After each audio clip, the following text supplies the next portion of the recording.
Compliance is a profession where people work tirelessly to make the world a better place. And there are hundreds of amazing and inspiring women who have helped the field develop into what it is today. Great Women in Compliance is part of the Compliance Podcast Network, so join Mary, Shirley, and Lisa Fine as they talk with women in compliance who are making a difference. Welcome to the Great Women in Compliance podcast with Lisa Fine and Mary Shirley. I'm Mary Shirley, and today I've got Andrea Falcione with me for part 2 of a 2-part series. The first one was on codes of conduct, and the second is going to be all about your compliance policies. So, we don't need to do any pleasantries, Andrea. I think the team already knows you. So we're going to get straight to business. But before we get into the policy side of the business and nitty gritty there, I'd love to hear more about the success story of Rethink Compliance's symbiotic relationship, engaging mothers returning to the workforce.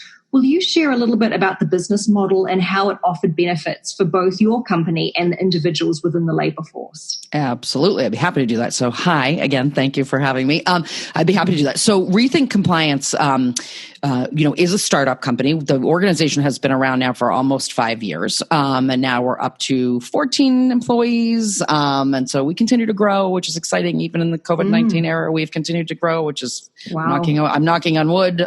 So that's exciting for us.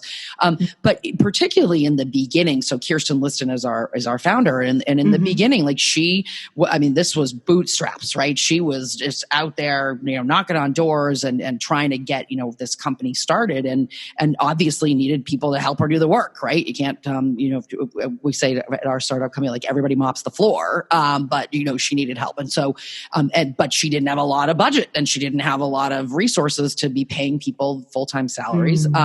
And she knew a number of women who we all had worked with previously, who were super, super talented, who still wanted to continue working, but certainly not full-time. And frankly, in some cases, not even really like what we would think of as quote unquote part-time hours. And where do you find a job where a company is going to say, sure, you want, 7 to 10 hours a week? Like that's few and far between that you're going to find a company that's going to be supportive of that. So, it just really, it worked out so well because, those mothers who are raising children, were able to keep a foot in the door and keep working and contributing not only to their households, but also, the development of their minds and and all of that. And yet, and kept our cost center, frankly, down. And, we have since, we since have shifted a number of ways that we've approached this. We have some full-time folks now.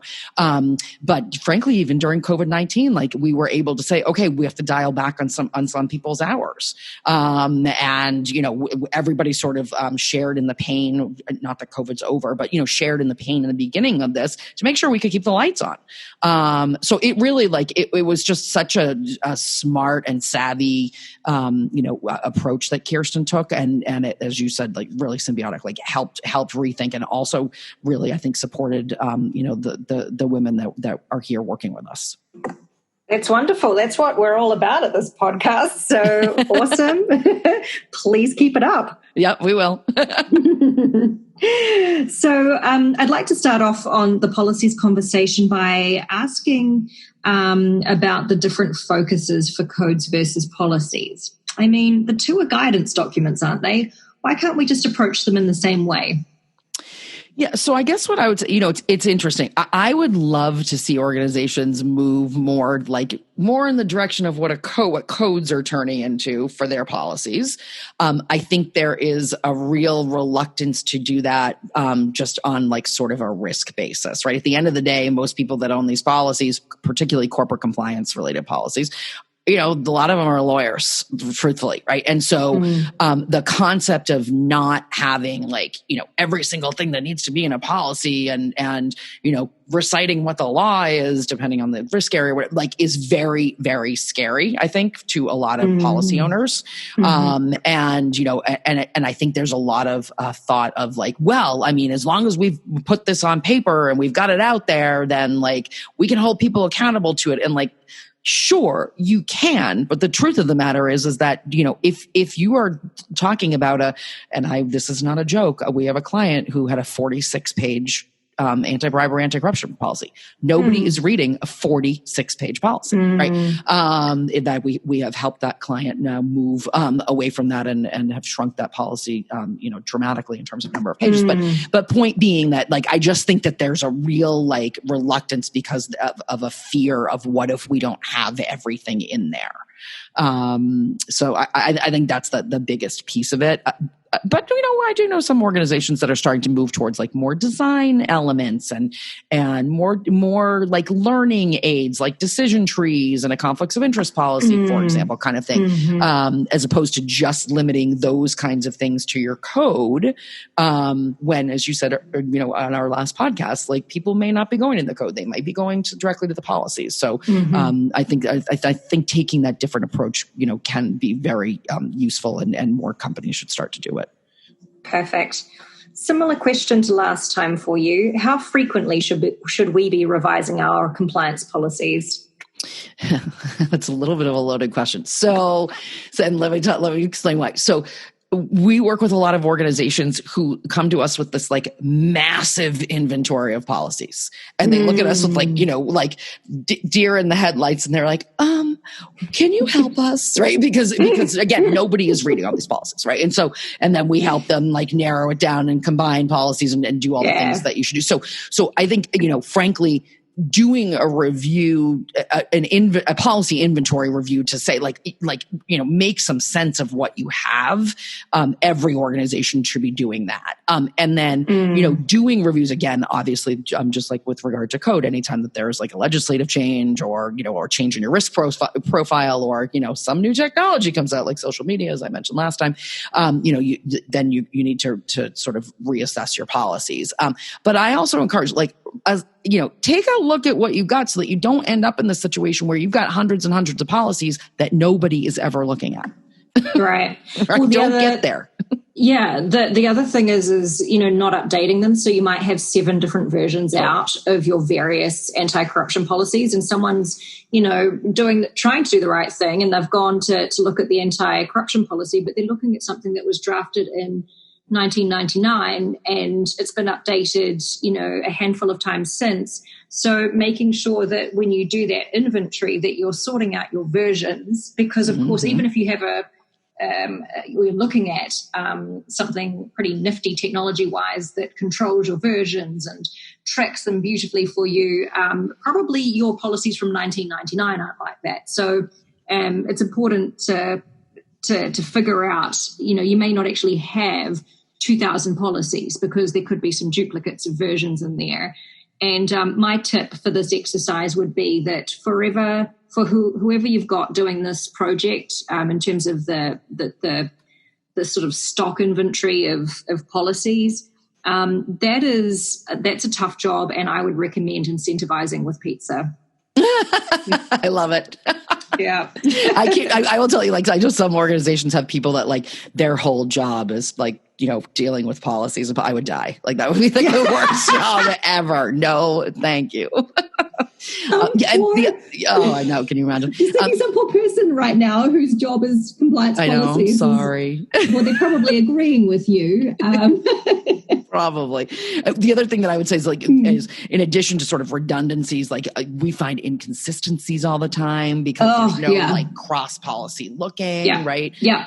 So there's so much when it comes to that. And purge, my goodness, purge. Honestly, get rid of the old ones. Don't have links to them. That again, back to, make friends with IT and talk to them early and often, purge.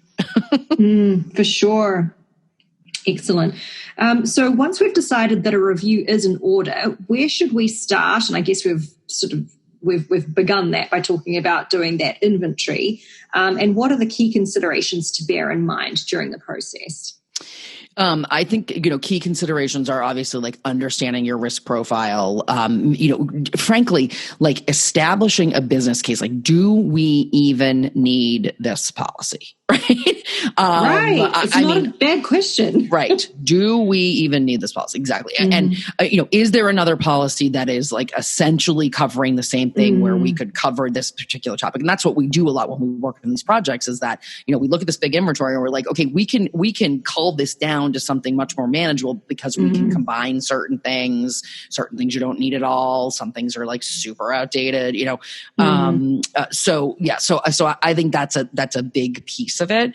I also would highly recommend that, you mentioned you could have a fancy tool that helps you with versioning and all that, like, policy management and coming up with a policy management process, which we like to affectionately call policy on policies here in the compliance world. But like actually then holding people accountable to that and making sure that like that's the way policies are created or disposed of or decommissioned, whatever.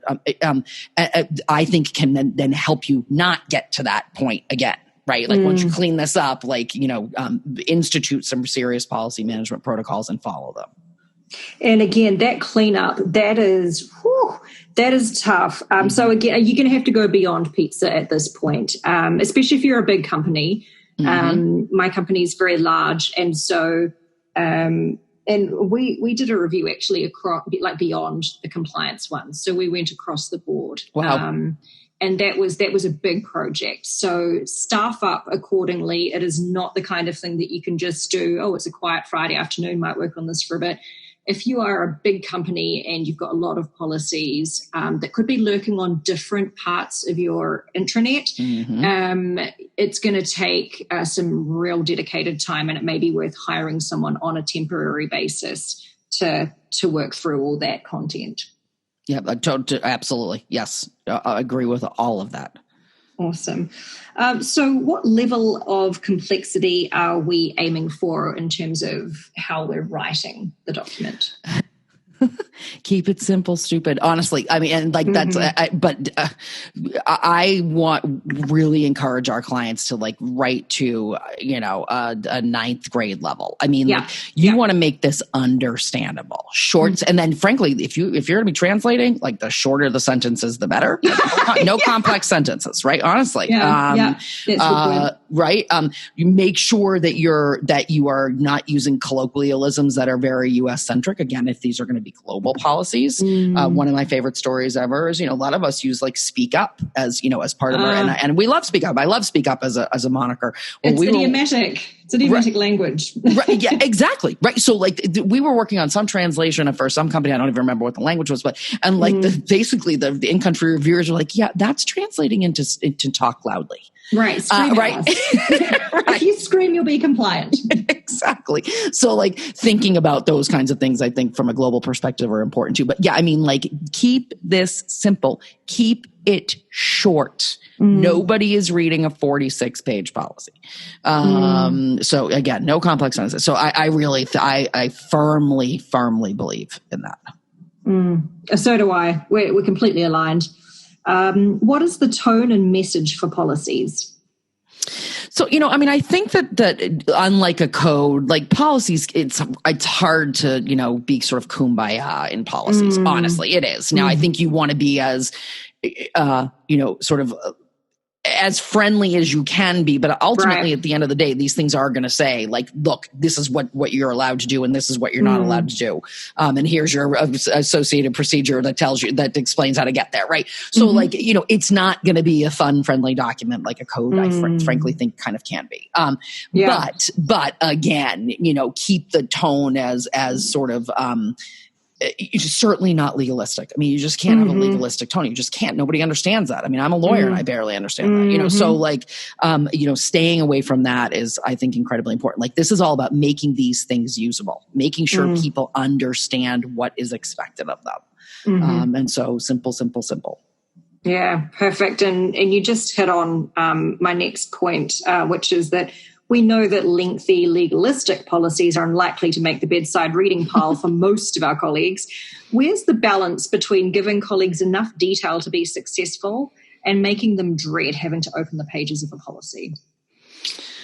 Oh, I mean, I think that depends on the risk area, honestly, right? And like, and really is probably very dependent on your industry too. I mean, certainly there are some areas where, things have to, and you mentioned, Mary, that you guys did not just a global compliance policy review, but, like your information security policies. I mean, like those things are long and detailed, I mean, like, oh my Lord, have mercy. And do we think anybody's really reading them? No, they're not. So I think that balance can really be very hard.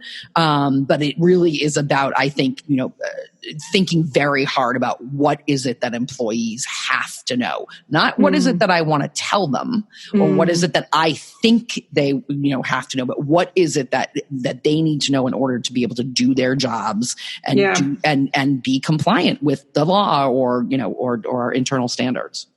Yeah. So essentially distilling the message and then explaining it in the clearest, most concise way possible. And the length of that is going to vary from topic to topic and risk area to risk area. However, if you're sticking with the KISS method, that should hold you in good stead. Would that be fair as a summary? I think that is fair as a summary. Yeah. And it's interesting to see like how different companies, I mentioned this 46-page policy, which I can't get off of.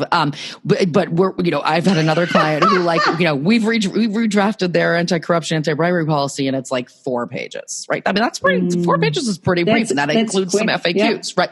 And the general counsel who to his credit is like, trying to be like, trying to sort of take this organization to the next level. Is like, does this policy have to be this long? And then we find ourselves in this situation where we're like, well, I mean, I think so. I'm not sure how much more, how much more brevity we can, accomplish here. Yeah. So it's interesting to see how different, organizations approach it. But yeah, I mean, as brief as you can be without losing what you need. Right. Exactly. And how do visual aids and design best help cement understanding for our colleagues? I mean, lots of white space, which then, of course, makes a policy longer, right? Which I think was like part of the problem with this other guy that I was talking about.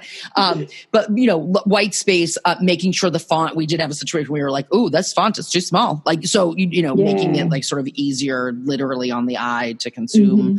I would say, and I think any kind of learning aid that you can include. So I mentioned before, like a decision tree and a conflicts of interest policy. Frequently asked questions kind of thing. I think, and examples of where people have tripped up. Right. And sometimes we as compliance professionals think, oh my God, that's so obvious. Right. But it's not. And it's not to the everyday employee. And so like giving them those sort of like real practical examples of like what's okay and what's not okay. I think it can be really helpful. And actually, it's in those moments where we think, oh my goodness, that's so obvious. That's when you need to put in an example right there. That's your sweet spot, because it means that it's something that has been a risk problem for you, right? Like it wouldn't be obvious to you if it hadn't been a problem in the past. So every time you think to yourself, that is super obvious, that's when you need to stick in a learning aid. Yeah, that's a good point. That's a really good point. SOPs, when and how should they be deployed? So interesting. So, I think we've evolved a little bit from like every policy has to have an accompanying procedure. I just don't think that's necessarily the case anymore. Now, that being said, I've also encountered a lot of sort of conflating policies with procedures and combining the two. And look, like I feel like one could argue like there could be good points to that, right? You one fewer document kind of thing. But again, then you get to the length of a document and whether somebody's actually using it. From my perspective, I think you need a procedure when there's like literally, okay, in order to follow this policy, you need to do these 7 different things. Right. That might include using a particular system at the company, filling out a particular form, talking to a particular group, whatever it is, whatever the process is. And so I think, sort of sitting down and actually like, doing, one of those like, sort of process charts. Like if you can't imagine a process chart, then you don't need an SOP. Right. Okay. Good point. Yeah. So I think that's a good exercise. And frankly, if you do that, then maybe like that could sort of be what your SOP looks like. That's easy. That can be easier on the eye. It's a not a decision tree, but it's it shows you what, how you're going down the line here, if you will. So, but yeah, I that's what I would suggest for that. Not every policy needs a procedure, and think hard about whether this is really a procedure. Are you going a process? Are you going from point A to point B? Yeah. And what about when deciding to draft a guideline instead of a policy or an SOP? And for anyone who isn't familiar with SOPs, 1, you're kind of lucky, and 2, it's standard operating procedure. Yeah, I should have said that. Yeah, so I have mixed emotions about guidelines. I do. I really do. I have mixed emotions about guidelines. So I feel like guidelines can be really useful, again, for purposes of like specific examples. And almost like thinking of a guideline as a learning aid.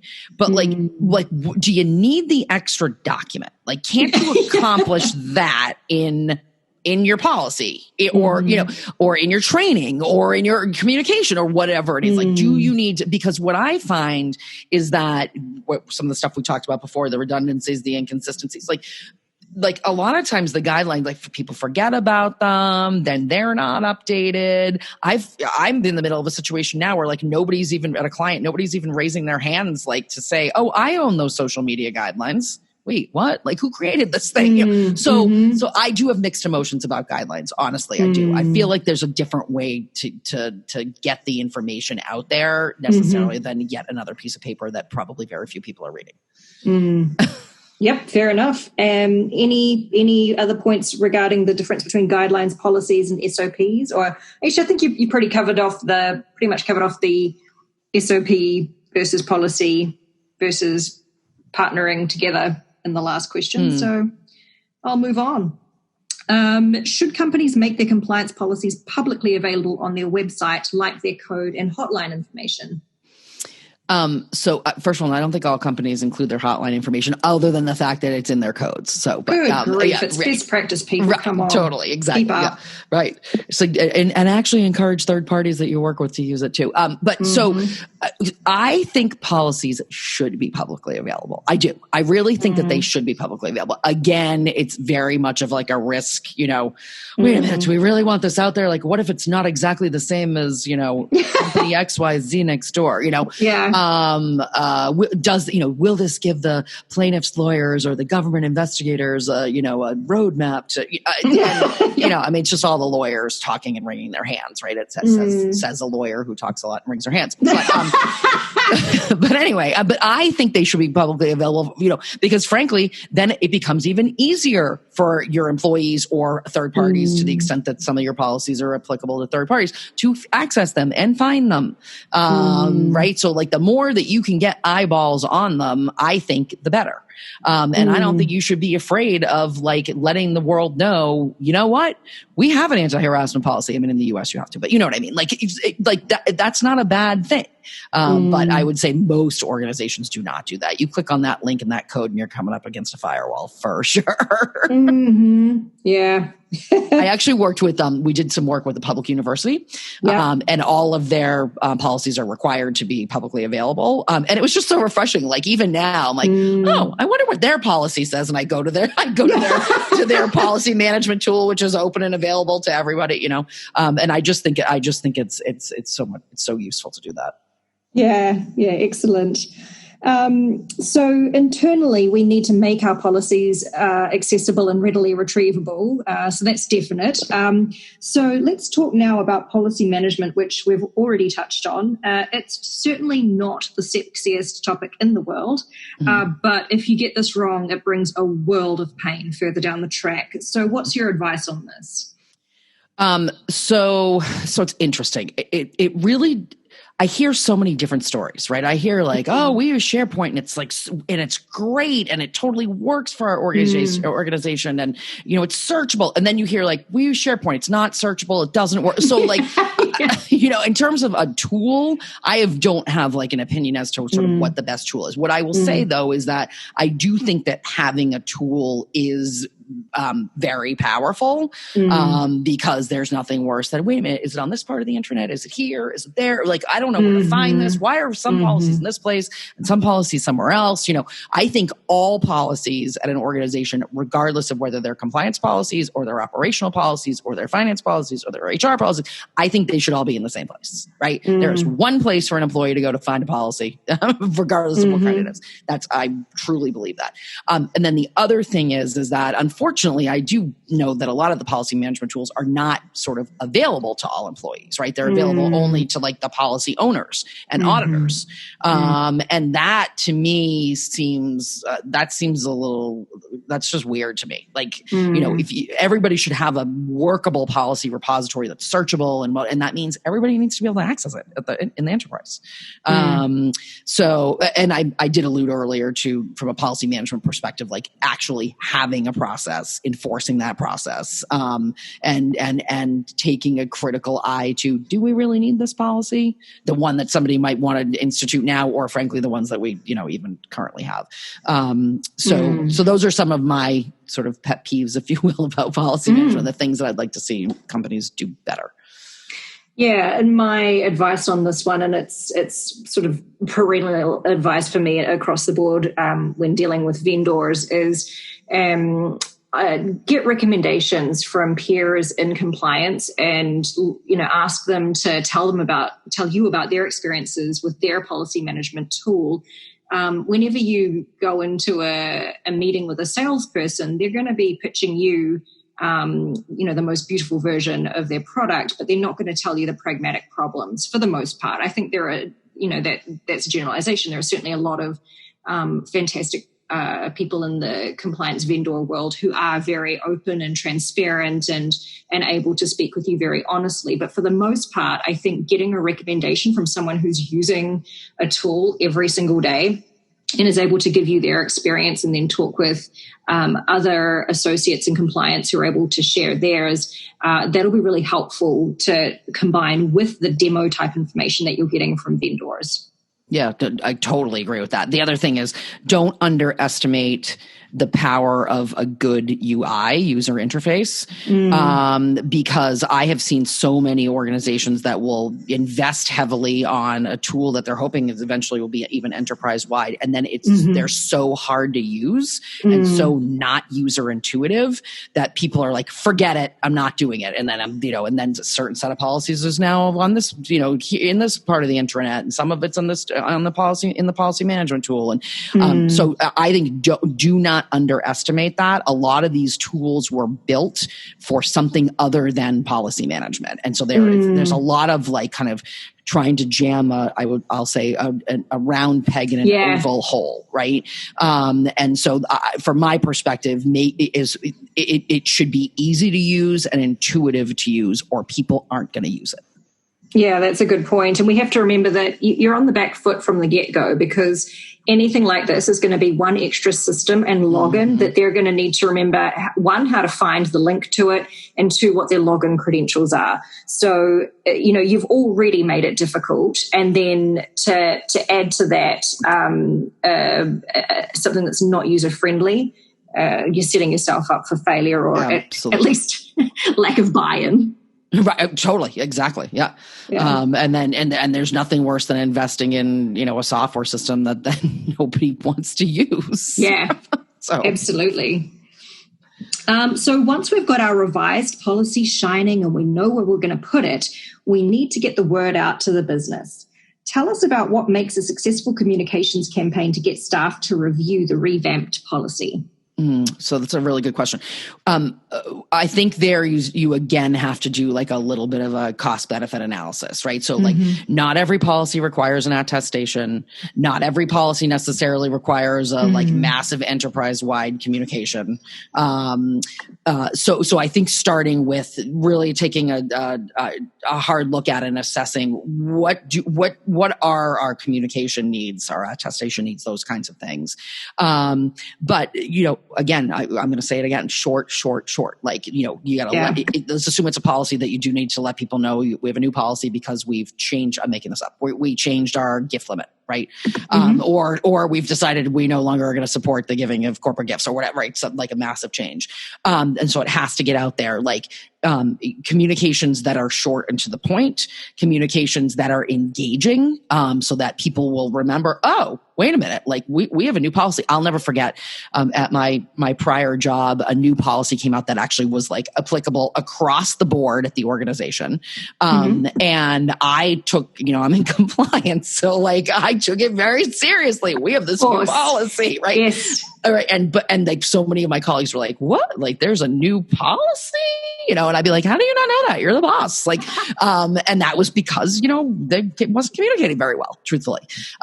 So, engaging short communications that are, and frankly, you sort of, in some ways, depending again on what your analysis is of your needs here, sometimes you can't communicate enough, truthfully, Mary, right? Like we probably all think to ourselves, oh my God, like again, this seems so obvious. How many times do I have to tell these people this? But like, how many times do you hear like, oh, what training? Like, I didn't get any training. You're like, yeah, you did. Like, yeah, so, again, try to be as impactful as you can in as well, while taking up sort of the least amount of your audience's time, I think.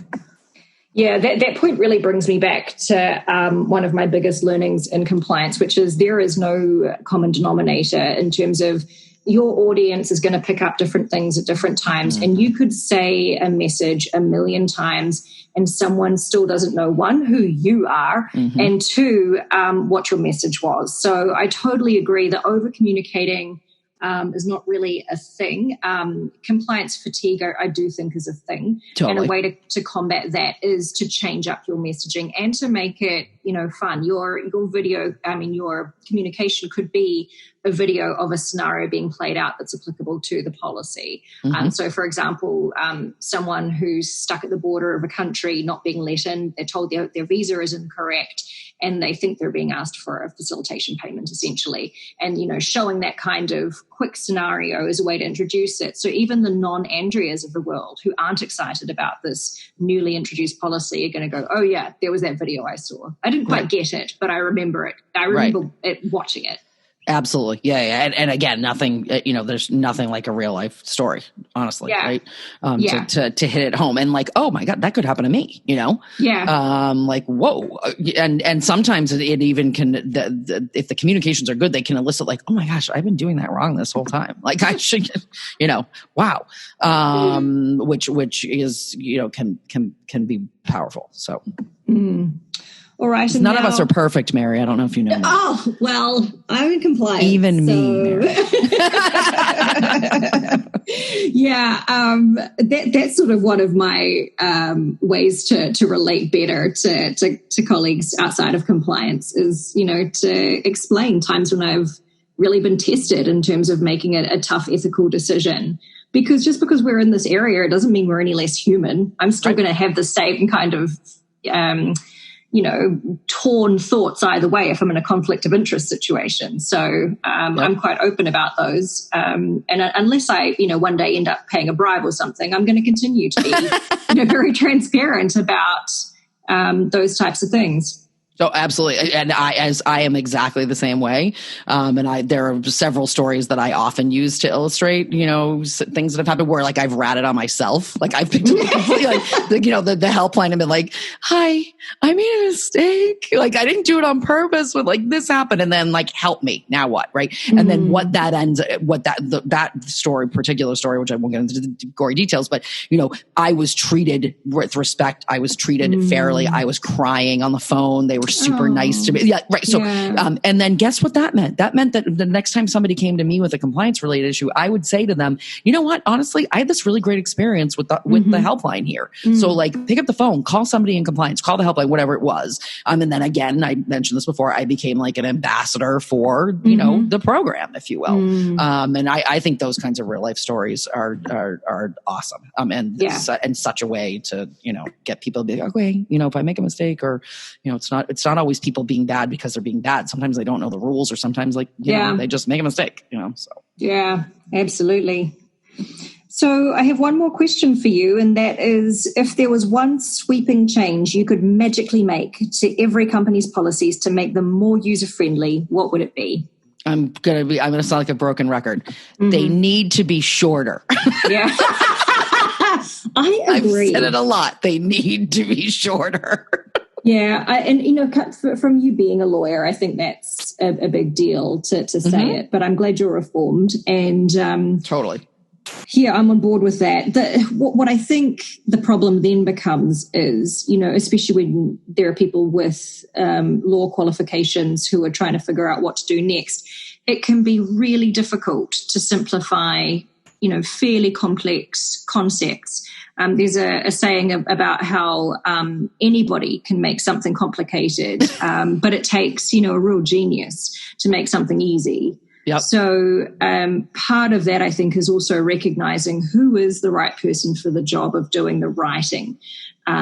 It's not for everyone. Not everyone has the ability to take laws and complex concepts and turn them into something that a layperson can magically read over.